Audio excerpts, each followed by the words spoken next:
पढ़ते हैं आज मनुष्य का पाचन तंत्र। मनुष्य के पाचन तंत्र क्या होता है? तो मनुष्य के जो भोजन करता है, भोजन करने के बाद जो पाचन की क्रिया होती है उसको संपन्न करने के लिए जो अंग काम करते हैं, अंग तंत्र काम करते हैं, उसे पाचन तंत्र कहा जाता है। पाचन तंत्र में आहार नाल,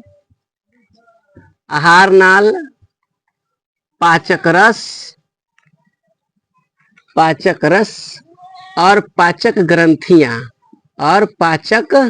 ग्रंथियां मिलकर ये पाचन तंत्र का निर्माण करता है। यानी आहार नाल, पाचक रस और पाचक ग्रंथियां मिलकर पाचन तंत्र का निर्माण करता है। इसे पहला जो अंग है यह आहार नाल है। आहार नाल क्या होता है? आहार नाल यह एक कुंडलित रचना है, लंबी कुंडलित रचना है, जो यह मुख गुहा से लेकर यह मलद्वार तक फैला होता है। मुख गुहा से लेकर के मलद्वार तक फैला होता है, यह मलद्वार तक फैला होता है। मुख गुहा को एनसीईआरटी जब क्लास 7 आप देखिएगा वहां पर मुख गुहा को मुख गुहिका लिखता है, मुख गुहिका। तो इस तरीके से हम लिख सकते हैं कि आहार नाल जो होता है वह मुख गुहिका से शुरू होकर मलद्वार तक फैला होता है।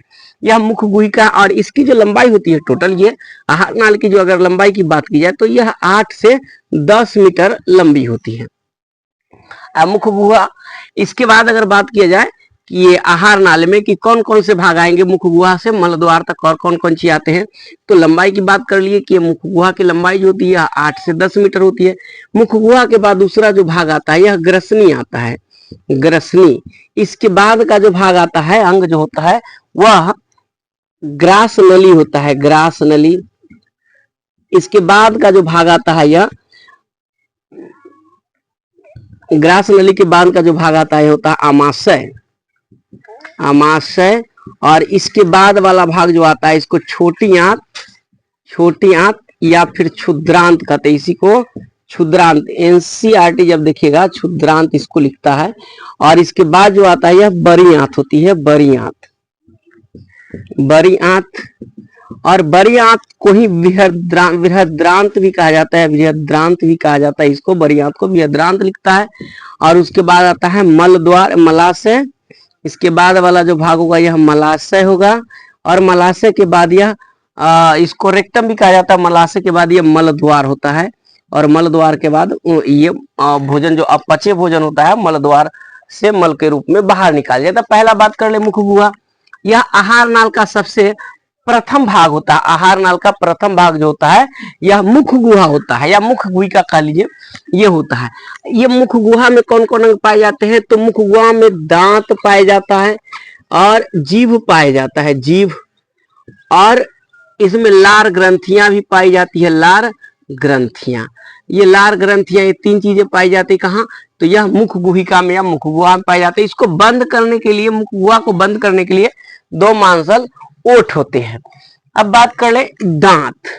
दांत है यह दांत जो होता है मानवों में, जो प्रथम बार दांत निकलता है इसे दूध का दांत कहा जाता है। जो पहली बार निकलता है इसको दूध का दांत कहा जाता है।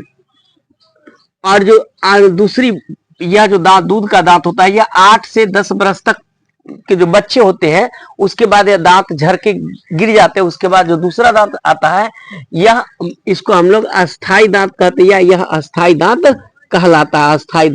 और इसकी संख्या जो होती है, अस्थाई दांत की संख्या यह 32 होती है। यह अस्थाई दांत 2 क्रम में निकलता है। पहले जो निकलता है उसकी संख्या 28 होती है, और उसके बाद जो निकलता है वह 4 दांतें होते हैं, जिसको नॉलेज टीथ कहा जाता है।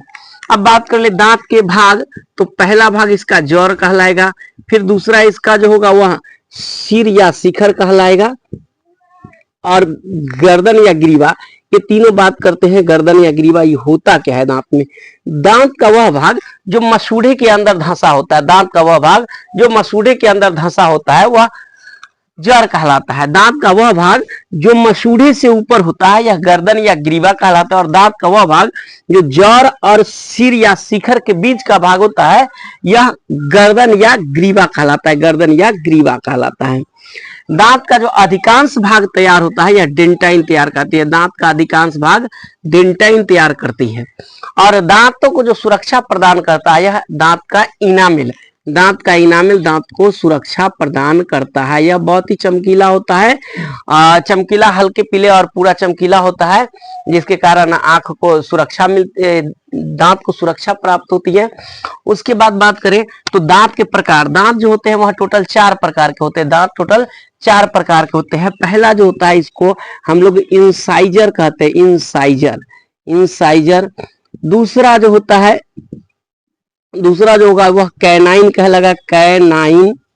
और तीसरा जो कहलाएगा यह प्रीमोलर होगा, प्रीमोलर।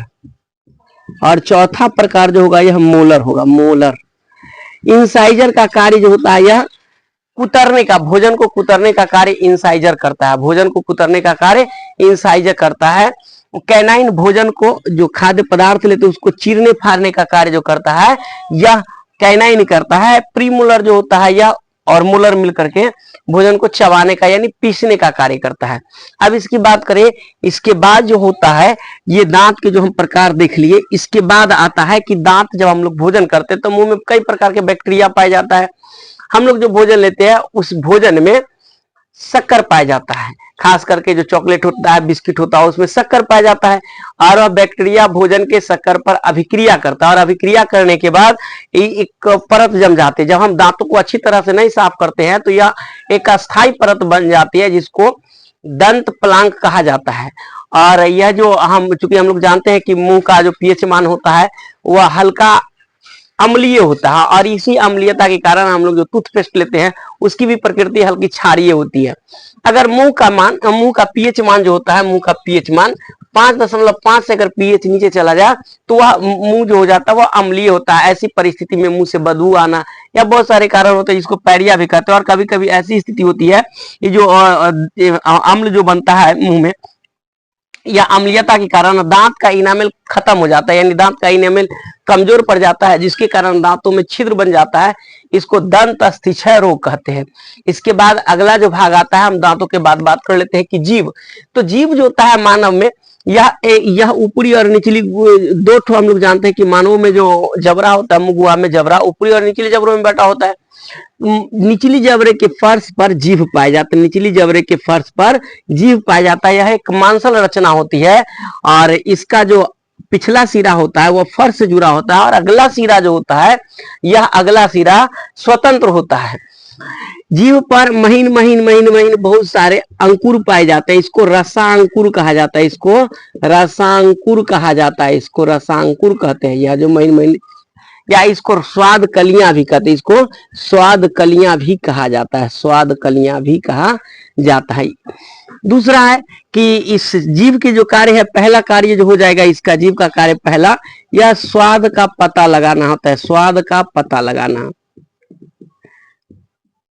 स्वाद का पता लगाना। दूसरा कार्य जो होता है यह भोजन को अंदर धकेलने का कार्य होता है। और तीसरा होता है हमें बोलने में सहायता प्रदान करती है।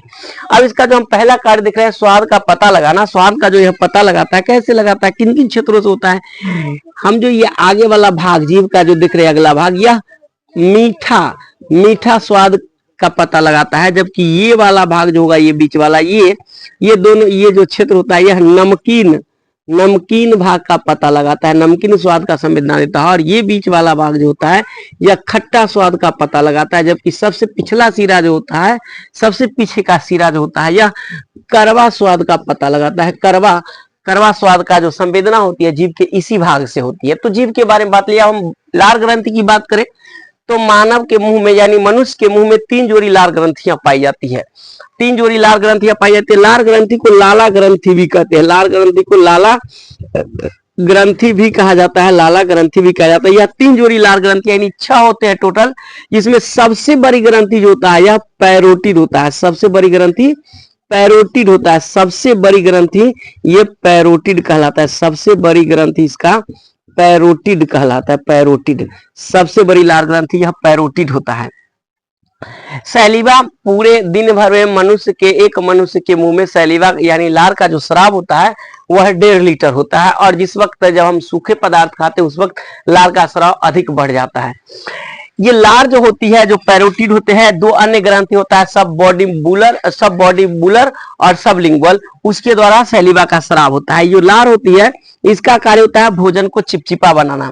दूसरी नंबर बात, मुख गुहा में ही भोजन का पाचन होता है, और वह जो भोजन का मुख गुहा में जो भोजन के एक अंश होता है कार्बोहाइड्रेट, तो मुख गुहा से ही भोजन का पाचन आरंभ होता है, और कार्बोहाइड्रेट का जो पाचन होता है मुख गुहा से ही आरंभ हो जाता है। और पहली जो इसमें जो एंजाइम पाए जाते हैं लार में, जो इसका जो लार ग्रंथि से जो लार निकलता है या सैलिवा का लिए, तो ये जो लार ग्रंथि से जो निकलता है यह टाइलिन नाम के एंजाइम पाया जाता है, टाइलिन नाम के इसमें एंजाइम पाया जाता है। अगले वीडियो में इससे आगे की बात हम करेंगे।